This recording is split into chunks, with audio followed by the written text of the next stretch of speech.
who wants to come to work every day just to make money for somebody else, which is ultimately what most people do. I know, or how can you really care? I was pretty convinced that I wanted to open the books to our coworkers. Opening up the books to employees involved educating them on what the financial statements meant and sharing ownership.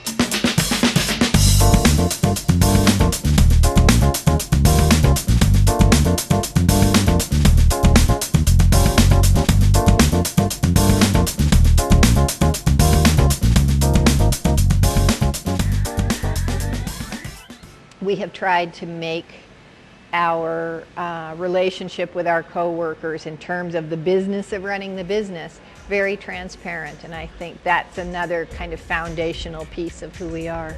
It's bringing yourself to work each day in a loving mind frame, extending yourself to people, laughing, making sure that, you know, that work is a happy place.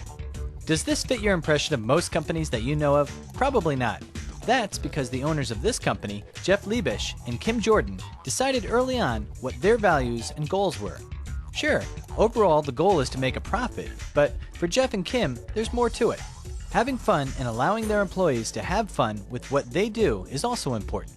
They were able to visualize the far-reaching effects that this would have in the expansion of their business. By giving the employees a say in the overall company direction, the employees developed a vested interest in seeing the company progress further. I started in homebrewing back in 1980. I had just moved to Golden from St. Louis and sharing a house with a guy who came home one day and said, "Hey, I heard you can make beer at home." And I looked at him and said, "I think you're crazy." But the next day we went out and bought some ingredients and made beer. And it was a semi-disaster and exploded and did all kinds of terrible things. This hobby was put on the back burner shortly after that, but then Jeff, while on a family vacation in Belgium, discovered many new and exciting things about brewing beer the Belgian way. Jeff returned to Colorado and picked up his hobby once again. By utilizing ingredients that are not common in most beer breweries, like the Belgians, Jeff was able to create a variety of beers unlike most in the US. These creations were quickly becoming popular with family, friends, and locals. Eventually, his efforts erupted into a full-fledged brewery, the new Belgium Brewery, now located in Fort Collins, Colorado. Banks would not give us business loans, and we weren't particularly interested in taking on business partners. So I came up with a design to put the brewing operation in the basement of our house. Because of the low capital investment, that we were able to concentrate on making quality, somewhat esoteric beers and not needing to look for a high volume wide market in order to make the business somewhat profitable. When we first started the brewery in the basement of our house, for starters, we didn't have any sense that what we were doing then would turn out to be this now. Jeff and I quickly realized as we became more and more successful that if we were going to have a life and be able to go on vacation together, that we needed to have someone help us run the business. So I contacted them and said, you know, I just want to learn the business. I'm willing to work for free. Will you put me to work? And Jeff said, yes. As a matter of fact, we could use some help bottling. I'd carry empty cases down the basement and then carry full ones back up on the return trip. When I started, 60 cases was a bottling shift. Jump forward to the present, and from these small beginnings, a vast company has developed.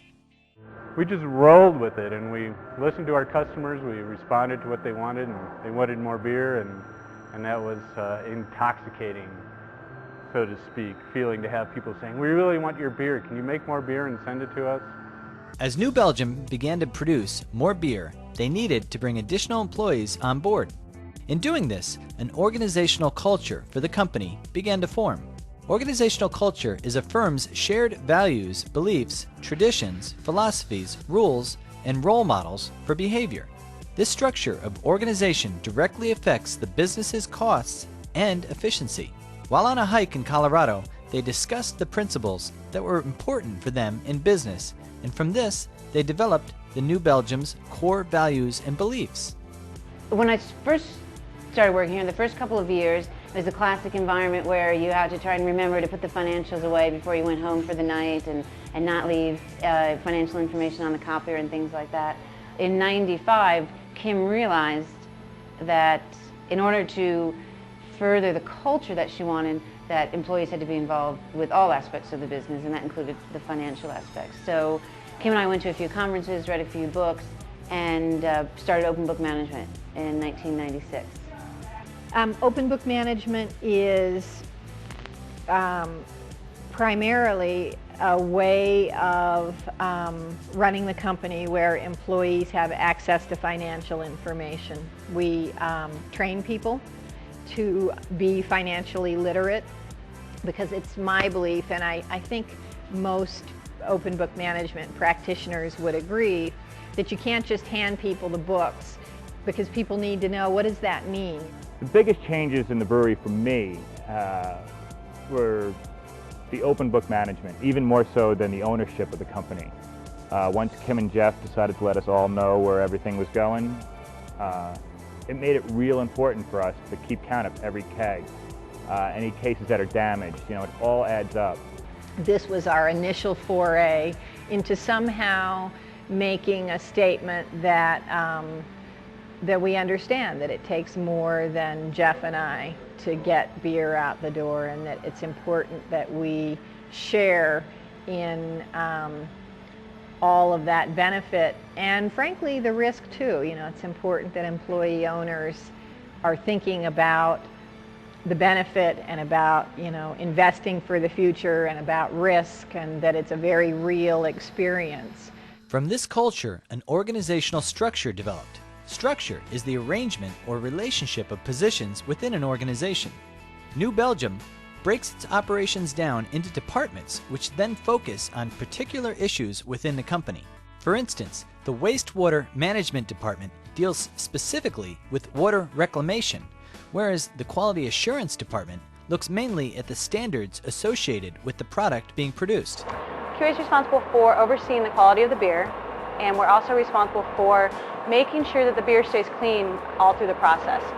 We're a self-managed group, and what that means is it's kind of a flat structure to a certain extent. We do report certain things to people that need our results, but as far as the structure of our department goes, we are all considered area leaders. This leads us to look at the role that the degree of centralization plays in a company. In a centralized organization, authority is concentrated at the top and very little decision-making authority is delegated to lower levels. In a company like New Belgium Brewery, the decision-making authority is delegated as far down the chain of command as possible, which empowers its employees to make decisions without having to seek approval. For instance, in an area like quality assurance, this is important because if a change is needed, it can be implemented immediately before a batch of beer goes bad. How can you really care about the certain small things that are necessary to be done day in and day out if you don't have a larger purpose behind them? And the larger purpose for us, I think, for me anyway, is to be a business role model, to be breaking new ground on what it can mean to operate exceptionally in the free market economy, while at the same time holding tight to very high ethical standards about who you want to be on the planet. Every decision we make is informed by our values. The role of groups and teams and organizations vary from company to company. In work groups, employees are held individually accountable, even though they generally have a common goal. At New Belgium Brewery, however, the work done is a team effort, in which everyone holds themselves mutually accountable. Employees are given part ownership in the company after 1 year's time, thereby creating an environment of employee owners and the desire for success for all involved. We hear it a lot from customers, people who I'll run into and say, wow, I was at your brewery, and the vibe there is amazing. You can just tell that people really like being there, which for me is incredibly satisfying. The change in management styles in companies throughout the United States and elsewhere is happening because the role of empowerment and culture is changing within the workplace. There are 3 things that greatly influence this change. First, employees' jobs have changed. The nature of work is changing to become more intellectual, and because of this, there's no one set way of doing things. The nature of management has also changed. It used to be that managers knew more about their jobs than employees did. Today, it's typical for employees to know more about the specialization of their job than anyone else. And finally, the employment relationship has changed. It used to be that employees were most concerned about issues such as pay, job security, and the hours of work. But now, they want to be more fully engaged in their work by problem solving and decision making. For Jeff and Kim at New Belgium Brewery, the bottom line is that it always comes down to open communication. And I think that combination of happiness and extending yourself to have real relationships with people and being excellent here at New Belgium really creates a magical vibe.